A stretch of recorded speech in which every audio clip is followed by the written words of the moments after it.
السلام علیکم ورحمۃ اللہ وبرکاتہ۔ الحمدللہ والصلاة والسلام علی رسول اللہ، اما بعد۔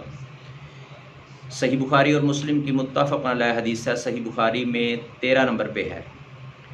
رسول اللہ صلی اللہ علیہ وسلم نے فرمایا، لا یؤمن احدکم حتی یحب لاخیہ ما یحب لنفسہ۔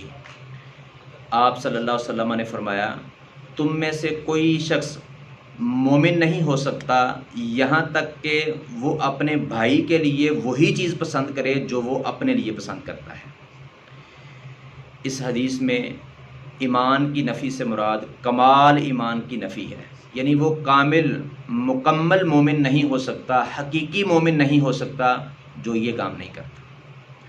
یعنی جس طرح کہتے ہیں نا، فلان لیس بانسان، فلاں شخص جو ہے وہ انسان ہی نہیں ہے، یعنی اس کے حقیقی طور پہ اس کے انسان ہونے کی نفی ہے کہ وہ کامل مکمل حقیقی انسان نہیں ہے۔ جو حقیقی کامل مکمل انسان کے اوصاف ہوتے ہیں وہ اس کے اندر نہیں پائے جاتے۔ یہ حدیث بڑی زبردست ہے اصلاح معاشرہ کے لیے۔ اس حدیث پہ اگر عمل کیا جائے تو ہمارے معاشرے کی بہت ساری خرابیاں جو ہیں وہ درست ہو سکتی ہیں۔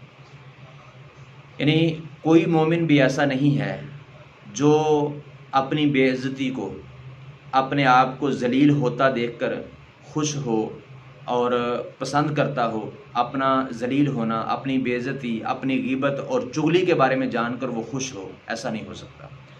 تو جب ہم اس پر عمل کریں گے تو ہم دیکھیں گے، اگر کسی کو ذلیل کر رہے ہیں، کرنے کا ارادہ ہے، کسی کی بے عزتی کرنے کا ارادہ ہے، مجمع میں اس کی عزت کو اچھالنے کا ارادہ ہے، تو اس سے پہلے یہ سوچ لیں کہ کیا میں اپنے لیے یہ پسند کرتا ہوں کہ کوئی میری عزت کو اچھالے، کوئی میری بے عزتی کرے، کوئی مجھے ذلیل کرے۔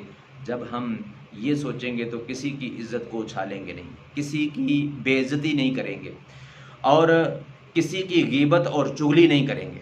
تو اس طرح اگر اس حدیث پہ سارے مومن، سارے مسلمان جو ہے اس پر عمل کرنا شروع کر دیں تو بہت ساری خرابیاں، بڑے فتنے فسادات جو ہمارے معاشرے میں جو ہے وہ پیدا ہو رہے ہیں، اس سے ہمارا معاشرہ جو ہے وہ پاک اور صاف ہو جائے گا۔ اللہ تبارک و تعالیٰ سے دعا ہے کتاب و سنت کو صحیح معنوں میں سمجھنے، عمل کرنے اور دوسروں تک پہنچانے کی توفیق عطا فرمائے۔ وما توفیقی الا باللہ۔